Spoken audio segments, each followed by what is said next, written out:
Okay, hi guys. Hello, welcome back. So, alright, so let's take a look at what is the date today.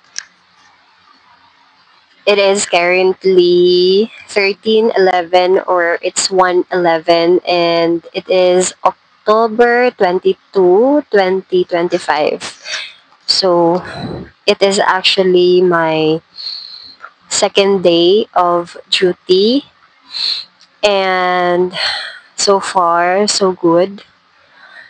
But anyway, guys, yesterday was something like very busy so work, and this morning, since I already finished my duty for the morning, it is also very busy. And currently, I I am here in the staff house and I am having my break time. So I will be until 5:30 p.m. So I will be back there 5:30 p.m. And I brought also with me my lunch. So ayun, let me tell some story a little bit about my morning work this day. So yeah, ayun, sobrang busy, ang daming customers, and ayun, medyo nakakapagod guys. Nararamdaman ko na yung sakit ng paa, left side. So, it feels like painful. Just because it takes very long time, ayun, so palagi nakatayo, and actually, I think it is the reason that's why it is little bit painful and nagsistart, especially nag-ano lang din, I am still adjusting after 4 months of vacation. So,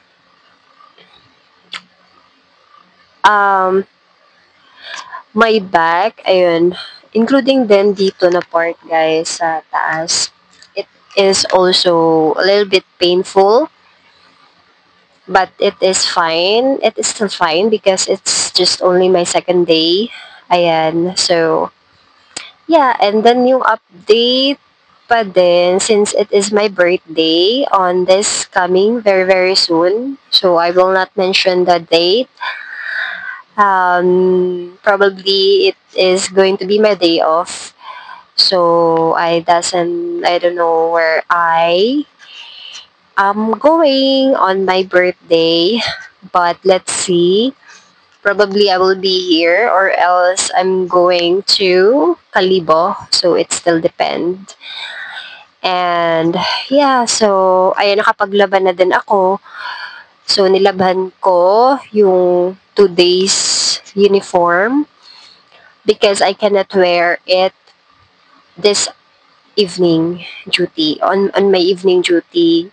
So yung uniform ko today na sinuot this morning, it is I'm sweating a lot, and dahil sa sobrang init din ng panahon dito sa Pilipinas.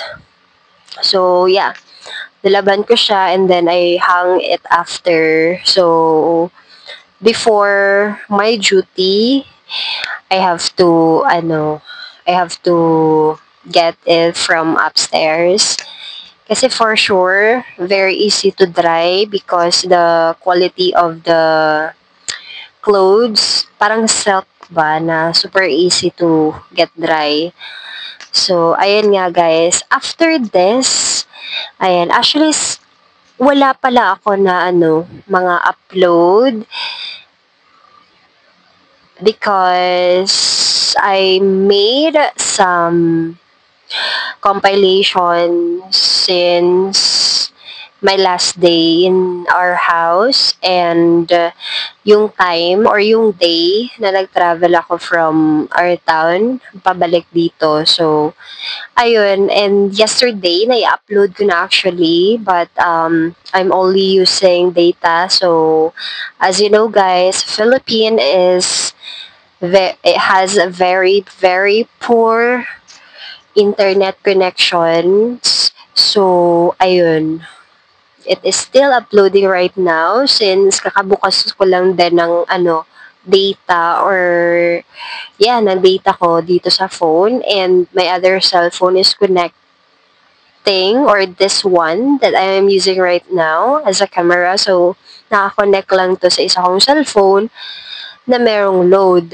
So, it is actually taking so much time to upload my video since yesterday pa. So, supposed to be dapat nakapag-upload na ako, but I tried to off my data last night kasi sobrang init na ng cellphone na kinokonect ka ng data. So, ayun.